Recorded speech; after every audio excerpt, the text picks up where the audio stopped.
Muito bem, amigos, cá estamos nós de volta com mais um programa Tema Livre, aqui na Nova Área TV, sempre na parceria do irmão Alaicel, nos acompanhando nos bastidores. E como vocês já estão visualizando aqui ao meu lado, o Paulo Santos, ele que é presidente do Observatório Social de Lages, e a gente vai contar um pouquinho dessa história, pois o Observatório estará em agosto, completando 10 anos de atividade, e isso, então, temos com certeza muito o que contar a respeito desse trabalho todo que vem sendo desenvolvido. Paulo, prazer em tê-lo no programa. Obrigado, Paulo. Obrigado pelo convite. É um prazer, uma satisfação estar aqui no teu programa. Pois é, 10 anos de história. 10 Já dá para anos. resumir isso tudo, será? Dá, sim. Até eu tava pensando, há alguns dias eu falei com alguns dos fundadores, né? Uhum. Dos que trabalharam com a ideia inicial de como que tinha acontecido, né? Sim. E apesar de estarmos fazendo 10 anos, vai ser no dia 2 de agosto, o evento do qual você falou, né, da comemoração, nós conseguimos agendar exatamente para o dia 2 de agosto, que foi o dia da ata de fundação do Observatório Social. Então, Certo. no mesmo dia que iniciou, nós estaremos fazendo o evento de comemoração dos 10 anos. E aí, conversando com alguns fundadores da época, eu destaco o seu Luiz Esprícigo, né, auditor da Receita Federal. Sim. O seu Luiz me contou que todo o enredo para construir o Observatório Social em Lages começou em 2009.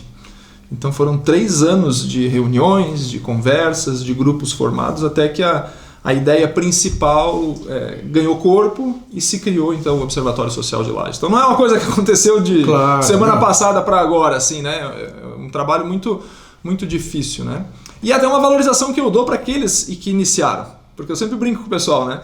Ser presidente do Observatório Social hoje talvez seja muito fácil, né? Porque já tem uma estrutura funcionando, a sociedade já conhece, já sabe o que é, mas o que foi lá há 10 anos? De que forma que isso começou? Pois então, antes da gente falar mais sobre o evento do dia 2, até a gente vamos resgatar um pouquinho essa parte da história, até porque a gente lembra quando ele foi fundado e a gente foi recebendo informações do trabalho de vocês. E inicialmente a gente percebia que vocês estavam, assim, digamos, fazendo uma fiscalização mais de perto da prefeitura. Havia muita informação voltada para as ações da prefeitura, né? Fiscalizações nesse sentido. Era mais ou menos assim o início do trabalho? Depois se ampliou. Por disposição estatutária do Observatório Social, inclusive a gente não usa o termo fiscalizar, né? Porque a gente entende, isso não está no estatuto, a gente não usa o termo fiscalizar, porque a gente entende que fiscalização existem os órgãos próprios definidos pela Constituição. Tem o Ministério Público, tem tribunais de contas. O que nós fazemos é monitoramento, né? Como qualquer cidadão pode fazer, nós fazemos isso. E sim, tua resposta está correta, porque desde o início, por disposição estatutária, nós monitoramos apenas Prefeitura de Lages e Câmara de Vereadores. Então, o monitoramento é feito desses 2 órgãos locais, né, da administração local, né? Então, Câmara e Prefeitura. É isso mesmo. Entendi. E a partir disso aí, quais os principais diagnósticos, digamos assim, desse monitoramento que vocês foram sentindo que havia necessidade de estar de olho, digamos? Nós temos um grupo hoje de mais ou menos, em números de voluntários, né, que compõem os conselhos obrigatórios previstos pelo Estatuto, que é Conselho de Administração, Conselho Fiscal, daí com os suplentes e titulares, e os voluntários que trabalham de em torno de 30 a 40 pessoas. Nós temos isso daí, tá? E o que nós fazemos, tudo que nós fazemos, ele vem de uma metodologia do Observatório Social do Brasil. Existe uma rede Observatório Social do Brasil que coordena com metodologias de trabalho todos os observatórios locais. São mais de 150 no Brasil, 150 cidades, 155, o último número exato que tinha, que possuem estrutura de observatório social. Então nós seguimos essa metodologia que vem de cima, ou seja, nós não inventamos a roda aqui, não fazemos nada diferente do que tem lá. Por quê? Porque se nós não seguirmos essa metodologia, nós não podemos utilizar o nome nem a insígnia do Observatório Social do Brasil, tá? Então, o Observatório Social do Brasil nos dá algumas espécies de atuação. Dentre elas, posso destacar 4 eixos principais de atuação. O monitoramento da administração pública referente às licitações, que é o que todo mundo lembra do Observatório Social, ou seja, toda licitação que é lançada pelo poder público, seja o executivo ou o legislativo, nós monitoramos, analisamos a licitação. Existe um checklist já pré-definido pelo Observatório Social do Brasil que nós temos que analisar, ver se aquilo ali está correto, tá? Segundo, nós trabalhamos com a educação fiscal. Em parceria com a Receita Federal do Brasil e com a Secretaria Municipal de Educação, nós participamos do programa de educação fiscal. O que é o programa de educação fiscal, Paulo? Um grupo de voluntários e de pessoas ligadas a esses órgãos vão até as escolas, principalmente as municipais, e transmitem para as crianças, de séries iniciais, valores referentes à educação fiscal. Por exemplo, a importância do pai da criança exigir a nota fiscal no momento da compra. Mostrar para a criança que se ela quebrar a janela da escola dela, ou estragar qualquer mobiliário da escola dela, a carteira, por exemplo, quem vai pagar pelo conserto daquilo não é a diretora da escola, não é o prefeito, a pessoa que mas sim, não, o pai dela. Por quê? Porque precisa de dinheiro público para pagar aquilo. Claro, lógico. E quem é que banca uma escola pública, uma escola municipal? Somos todos nós, eu, você, o Alaircel, todos nós bancamos, né? Então esses valores são levados para as crianças, porque nós acreditamos muito que se você começar a transformar uma sociedade a partir da base dela, você vai ter cidadãos mais conscientes dos seus direitos e deveres, tá? Outro eixo de atuação do Observatório Social, já definido pelo Observatório Social do Brasil, é o fomento à cidadania. Então nós destacamos, eu sempre falo isso daí, uma sociedade perfeita não precisaria de Observatório Social. Uma sociedade super perfeita. Por quê? Porque toda a boa aplicação do recurso público seria feita, ou seja, a obra pública contratada seria feita com extrema dedicação e zelo, seria uma obra boa. E não teria desperdício de dinheiro público, não teria compra, por exemplo, de uma coisa que vale 100 por 300, né? A gente saberia que teria isso daí numa sociedade perfeita. Mas sociedades perfeitas não existem. Não. E o que nós fazemos, qualquer cidadão pode fazer. O Paulo Chagas pode fazer, o Alaircel pode fazer, que é o quê? Através daqueles remédios que a Constituição nos dá, que é o direito de petição aos poderes públicos, pedir informações sobre tudo que acontece para o poder público, nós, enquanto entidade, fazemos esse pedido. Mas isso aí eu sempre destaco, qualquer um pode fazer isso daí. Tá? E o último, desculpa não te cortar, e o último eixo de atuação do Observatório é fomentar as empresas, micro e pequenas empresas da cidade a participarem dos certames licitatórios. Porque você imagina assim, Paulo, você não precisa ter uma empresa muito grande para fornecer papel higiênico para a prefeitura, por exemplo. Entendi. Você não precisa ter uma empresa muito grande para fornecer material de limpeza, né? E a gente entende, é óbvio que a licitação não pode ser direcionada para uma empresa local, mas a gente entende que se a licitação for vencida por uma empresa da cidade, o retorno é muito maior para o município. E a sua resposta, você é um cara inteligente, você viu a resposta. Gera emprego, gera imposto, gera tudo aqui, roda tudo aqui o dinheiro, né? É mais ou menos isso. E me diz uma coisa, e na prática, digamos assim, qual o resultado específico do observatório? Existe, digamos um encaminhamento legal, diferente? Como é que as coisas funcionam? Sim, como é que funciona? Como eu disse antes, todas as licitações são monitoradas. Certo. Tá? Saiu uma licitação para compra, seja lá do que for, ou fornecimento de serviço, né?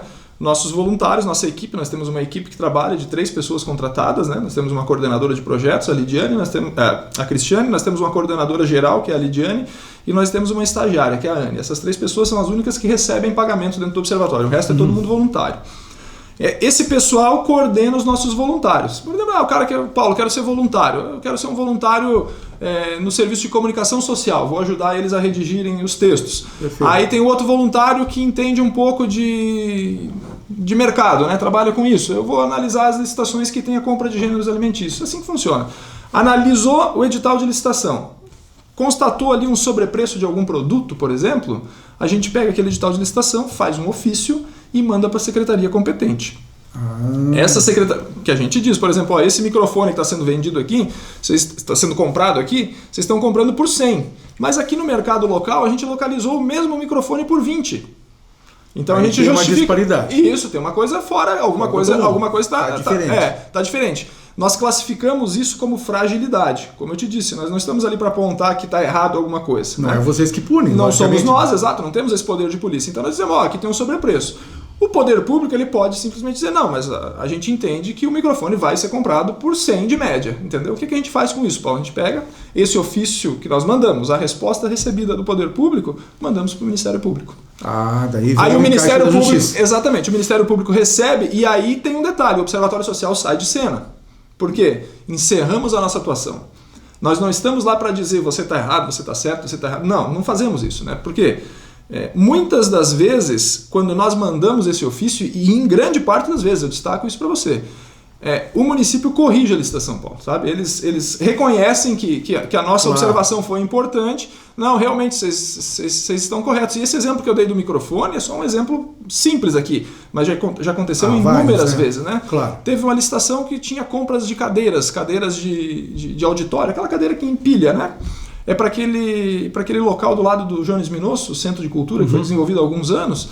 E a licitação das cadeiras, aquelas cadeiras veio a licitação com um valor unitário de cada cadeira em torno de R$780. Né? Nossa, unitário. Fizemos uma análise aqui do mercado de Lages, de algumas lojas aqui de Lages, e a média de preço deu R$180. Você imagina para comprar 200 cadeiras a diferença de preço quanto que dá. Anularam aquela licitação e foram na forma como a gente viu. Né? Outro exemplo clássico que nós temos, compra de material odontológico. Uma vez uma compra de material odontológico deu um sobrepreço de R$260 mil. E assim nós vamos somando exemplos práticos. Cada uma das licitações tem um controle, então. Isso. E tem um detalhe, a gente atua de forma preventiva, né, Paulo? A gente procura atuar de forma preventiva. Então todas essas licitações... Para que não faça o erro antes de criar. Para que não vendam ou não se gaste o dinheiro antes de ver se está tudo certo. Né? Beleza. Paulo, nós vamos ao intervalinho comercial e logo em seguidinho a gente volta. Obrigado. Tá bom? O papo tá bom, então flui a coisa aqui, né? Em 2 minutos a gente retorna. Até já.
Muito bem, estamos de volta com a segunda parte do nosso Tema Livre e essa conversa então com o presidente do Observatório Social de Lages, o Paulo Santos, e ele citando alguns exemplos bastante interessantes com relação à atuação de trabalho deles, porque, como a gente diz, não é fiscalização, é um monitoramento.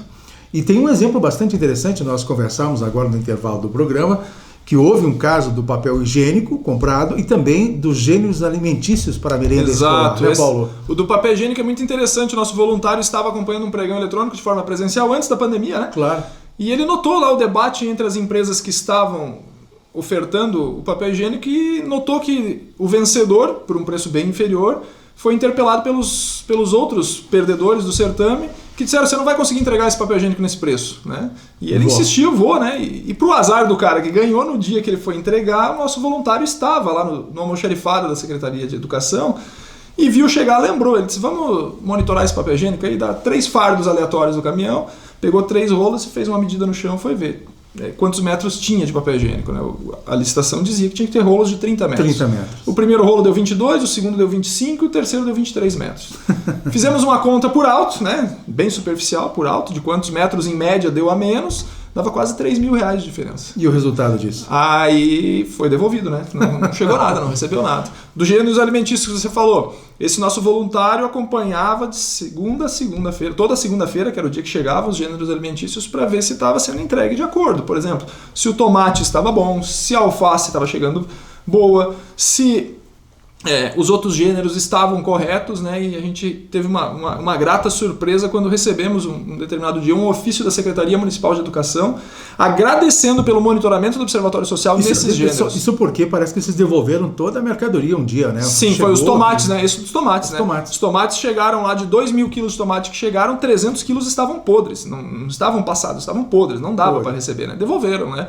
Detalhe, nós não temos poder de polícia de dizer para o servidor lá do almoxarifado, devolva, mas o servidor pode, não, tá em desacordo com o que foi licitado, porque esse é um dos princípios, devolver, né, claro. Se você vai comprar um microfone e a licitação diz que o microfone tem que ser preto com uma faixa amarela, esse microfone não pode ser recebido se for branco com uma faixa azul. Entendi. Entendeu? Tem que ser de acordo com o edital de licitação. Foi devolvido, e aí recebemos esse ofício que as merendeiras lá das escolas da ponta elogiaram que os gêneros alimentícios estavam melhores. E nesse período todo, vocês têm de repente uma ideia, uma mensurável assim, de quanto talvez um município possa ter economizado? Tem, por alto, assim, né? Nos últimos, claro. nos últimos 5 anos nós estimamos em torno de R$4 milhões. Por quê, Paulo? Esse exemplo do papel higiênico, R$3.000. Claro, vai somando. Nós temos um exemplo, você lembra daquela construção da contratação da empresa para fazer um projeto para o novo centro administrativo do lado da rodoviária, naquele terreno lá, tão discutido? Lá foi lançado um edital de licitação para contratar um projeto para construir o projeto, para elaborar o projeto do novo centro administrativo. Nós temos um programa em parceria com a Universidade do Planalto Catarinense, a Uniplac, chamado Projeto Engenheiro Cidadão. Porque um ex-presidente nosso, Fabiano Ventura, ele é professor do curso de Engenharia Civil e ele lançou esse projeto com os alunos da Engenharia Civil. Então eles pegam os projetos de obras públicas e analisam ver se está tudo correto. Nesse projeto específico, nesse edital de licitação, havia um sobrepreço encontrado por esses alunos do Engenheiro Cidadão de R$870 mil.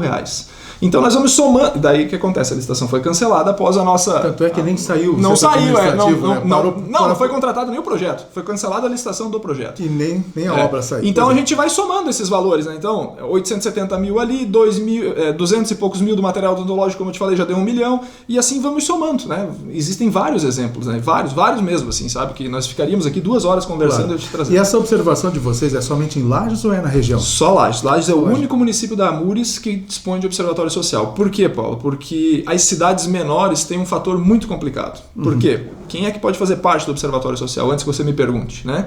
Qualquer pessoa da comunidade. Desde que ela não seja servidor do município ou da Câmara de Vereadores, que são os órgãos que nós monitoramos, e desde que ela não tenha vinculação político-partidária, ou seja, não pode ser filiado a partido político, mas também não pode ser que o cara não seja filiado, mas seja um cara que milita, né? Você vai lá na rede social do cara, ou ele ama ou ele odeia determinado lado da esfera política, né?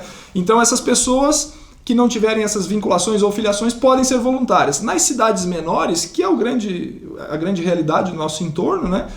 A maioria das pessoas tem alguma vinculação com alguém ou a cidade é muito pequena, não tem como fazer. O Paulo, e diante desse trabalho de vocês, você antes citou que as pessoas são remuneradas, algumas.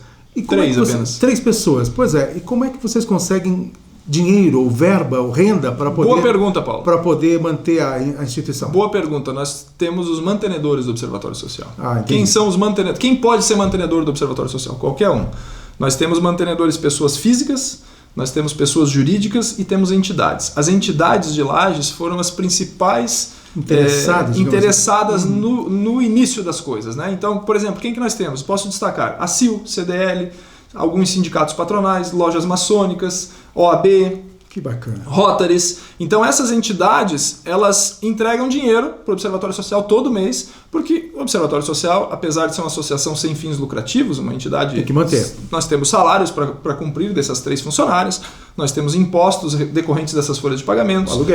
Aluguel, telefone, internet, toda a estrutura logística de uma empresa nós temos e precisa de dinheiro. Aí as pessoas perguntam para a gente também, né? Mas quanto que eu posso contribuir? Eu disse, tem pessoa física que contribui com R$50 por mês. E tem entidades dessas aí que eu citei que contribuem com R$700 por mês. Entendi. Agora tem um detalhe, todo o dinheiro que entra, ele é aplicado no nosso dia a dia. E depois, quando eu entrei no Observatório Social em 2016, me chamou a atenção numa reunião, numa prestação de contas. O Observatório Social arrecadou no ano anterior, em 2015, R$75 mil no ano de faturamento. Despesa do Observatório Social no ano de 2015, R$74.800. Ou seja, todo o dinheiro que foi investido pelo mantenedor foi aplicado no monitoramento. Né? Perfeito.